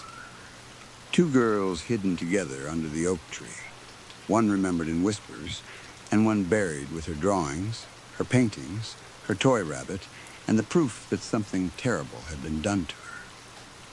I do not remember deciding to run. I only remember the box slipping from my hands and landing in the dirt. I remember stumbling backward, then turning toward the house. This time, nothing grabbed me. No invisible fingers pulled my hair. No footprints appeared in the leaves. The woods seemed to open a path for me, and I ran through it as fast as I could. Branches scratched my arms. Leaves stuck to my clothes. I kept expecting the crying to start again, or the scream, or the small footsteps behind me. But there was only my own breathing, and the sound of my shoes hitting the ground. When I reached the house, my grandmother was still sitting by the window. She had not moved. For 1 second, I thought she was asleep. Then her eyes shifted toward me. She looked at my dirty hands, my tear-stained face, and the leaves stuck in my clothes. Her lips parted slightly. I waited for her to ask what happened. She did not. Instead, she looked past me, toward the woods. Then she whispered one word. Olive. I started crying again. I told her there was a box under the tree. I told her there were pictures. I told her someone had grabbed me and made me dig. I do not know how much of it made sense. I was shaking too hard, talking too fast. My grandmother's face did not change as I spoke. She just stared at the woods through the window. Then, very slowly, she raised one hand and touched the space above her own eye. The same place where Olive had stitches in the photograph. My parents came back not long after that. They found me sitting on the floor near the front door, refusing to move. I told them everything. At first, they thought I had scared myself in the woods. Then, they saw the dirt under my nails and the scratches on my arms. My father went outside to check the oak tree while my mother stayed with me. He came back pale. He had found the disturbed ground, but the box was gone. Only the crumpled drawings remained, half buried in the dirt beside the roots. My parents never took me back to my grandmother's house after that. Not once. Whenever I asked about Olive, they changed the subject. If I pushed too hard, my mother would tell me I had been too young to understand what I saw. My father would say some families had sad stories and it was better to let the dead rest. But I never forgot. Years later, after my grandmother died, I tried to learn more. Most of the old records were hard to find. Some were missing. Some had names spelled differently. But I found enough to know that Olive had been real. She had lived near my grandmother when they were children. She had been described as difficult, nervous, strange, and disobedient. She had been sent away for treatment not long after 1945. After that, there was almost nothing. No clear death record. No proper explanation. Just silence. I still think about that first photograph. Olive smiling with her eyes. I think about the paintings of flowers and birds. I think about the angry drawings that made the crying grow louder. I think about the toy rabbit with the dark stain on its ear.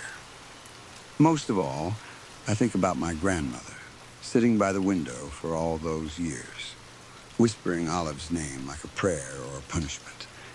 I do not know if Olive wanted help. I do not know if she wanted me to find the box so someone would remember her. I do not even know if the thing that touched me in the woods was Olive at all. Maybe it was only a memory. Maybe it was grief. Maybe it was something my grandmother had carried with her for so long that it took shape under that tree. But I know this much. Children do not forget fear like that.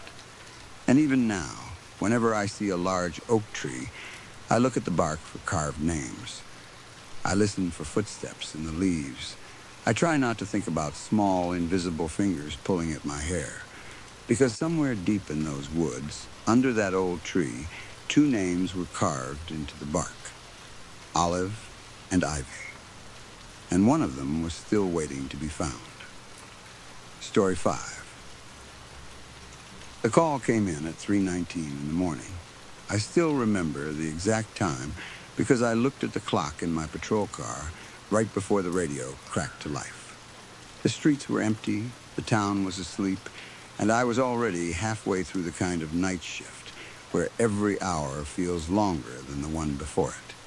I had been on the force for 8 years by then, long enough to stop getting surprised by most things people called about after midnight. Most late-night calls sounded serious at first, but turned out to be nothing.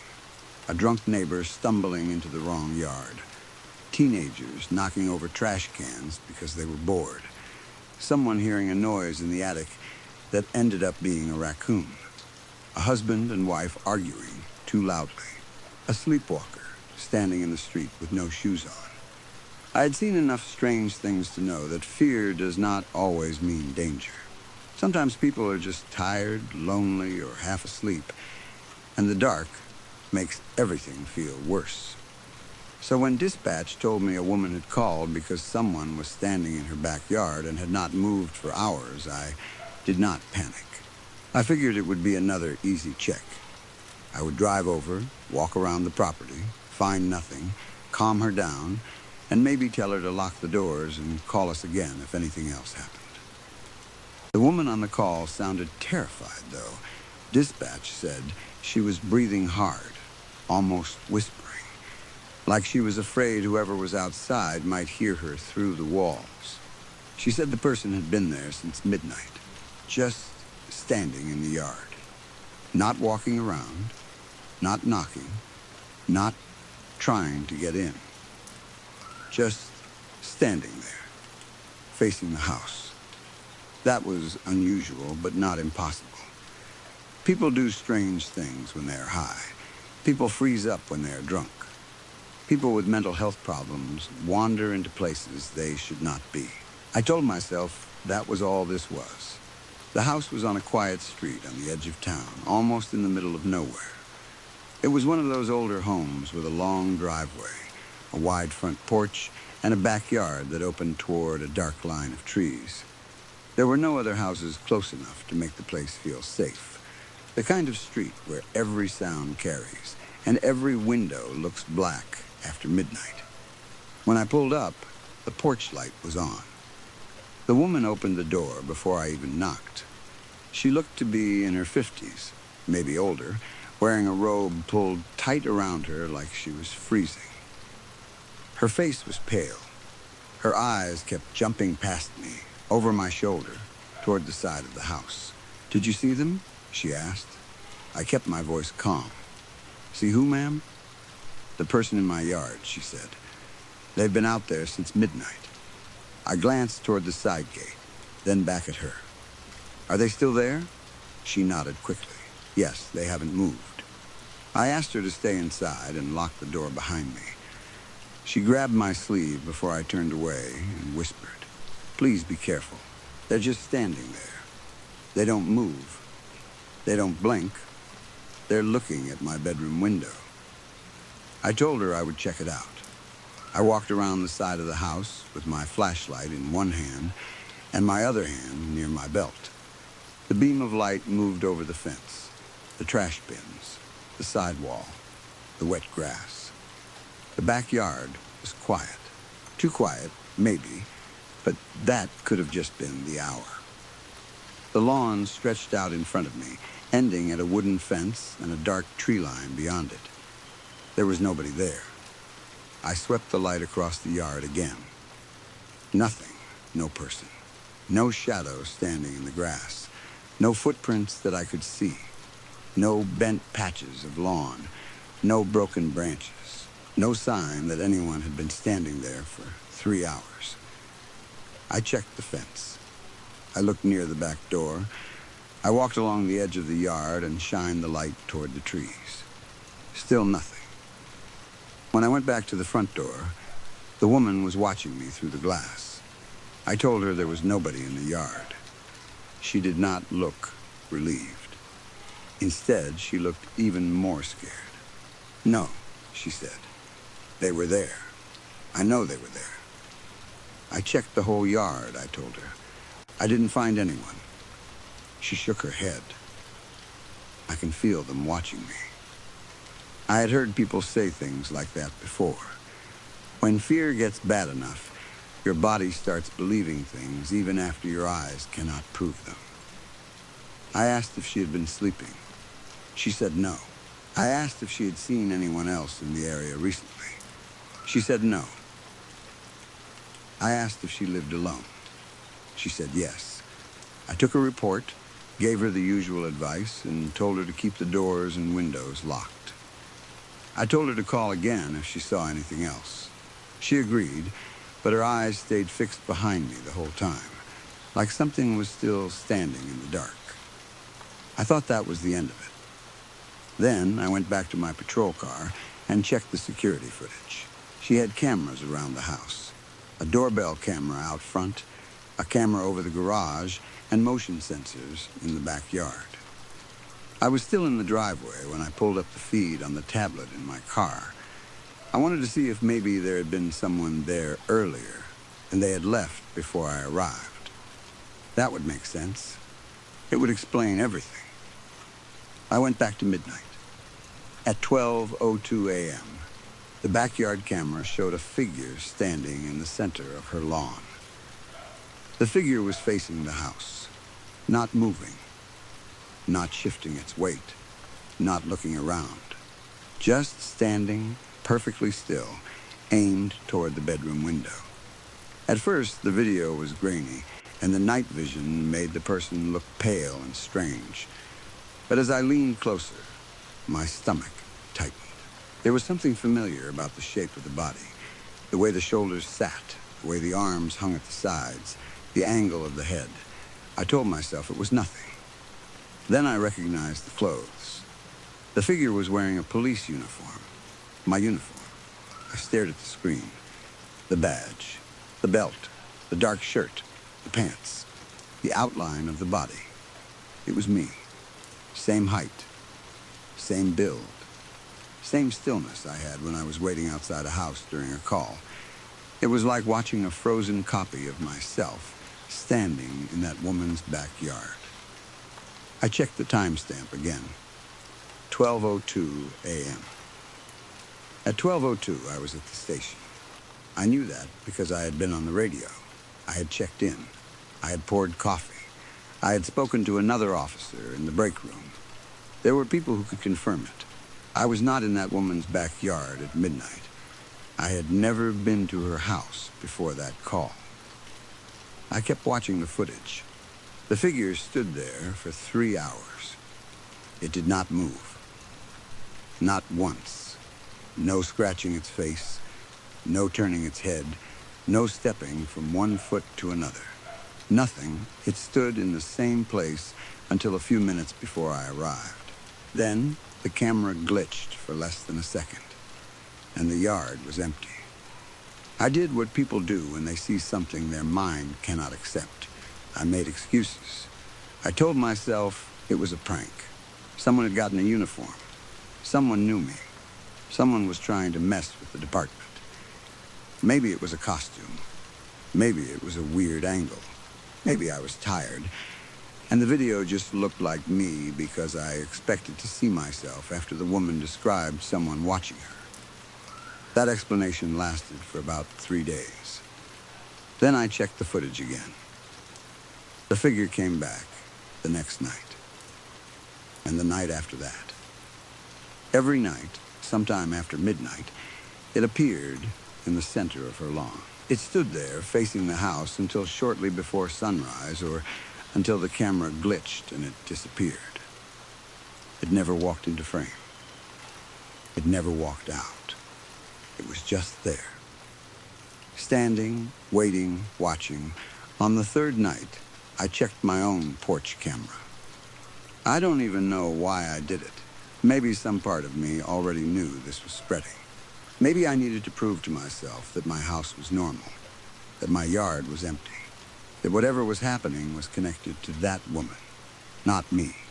The footage from my porch camera showed a figure standing in my front yard. It was facing my house, facing my bedroom window. For a few seconds, my mind refused to understand what I was seeing.